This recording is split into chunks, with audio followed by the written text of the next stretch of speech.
काट दिया था, दोनों हाथ काट दिया था, जिंदा था वो इंसान, सांस चल रही थी, वो बोल रहा था मुझे छोड़ दो, पता नहीं क्या बोल रहा था, आइडिया नहीं है, मना के नहीं बोली। यही लोग कहते हैं दोनों पांव काट दिया गया था, दोनों हाथ काट दिया गया था, दोनों आंखें निकाल ली गई थी और फिर गर्दन काटा गया था और एक बोरा में भर के दामोदर नदी में विसर्जन किया गया था। तो मैं उस गांव के आसपास से आता हूँ, मैं उस जिले से आता हूँ, मैं उस कौम से आता हूँ, इसीलिए मुझे मीठा मीठा बोलना नहीं आता, मुझे मीठा मीठा बोलना नहीं आता है। मैंने बहुत करीब से महसूस किया है, मैंने आंदोलन का बहुत करीब से महसूस किया है। मेरे पिताजी भी झारखंड आंदोलन के शहीद हैं, सर पे लाठी लगी थी जो भविष्य में ब्रेन ट्यूमर बनने का काम हुआ था, वो 1990 का दौर था, तो इसीलिए मुझे मीठा मीठा बोलने नहीं आता।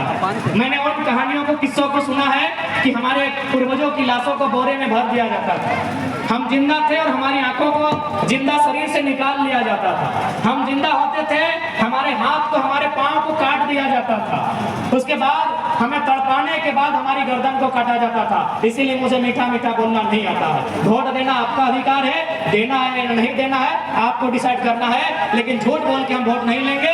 हमें मीठा मीठा बोलना नहीं आता है। मैंने सुरेश महतो, शक्तिनाथ महतो, मणि नाग मंडल, नेपाल रवानी, रसी घासदा, सुदन महतो जैसे अनगिनत किस्सों को मैंने सुना है जिनको बेरहमी से मारा गया है। मैं उसी कोयलांचल से आता हूँ, मुझे मीठा मीठा बोलना नहीं आता है। कोई राय दुहाई नहीं, इन पैमानों के कारण इस राज्य में हजारों लोग रोज खून के आंसू रोते हैं। किसी का जमीन लूट गया है, किसी का नौकरी लूट गया है, किसी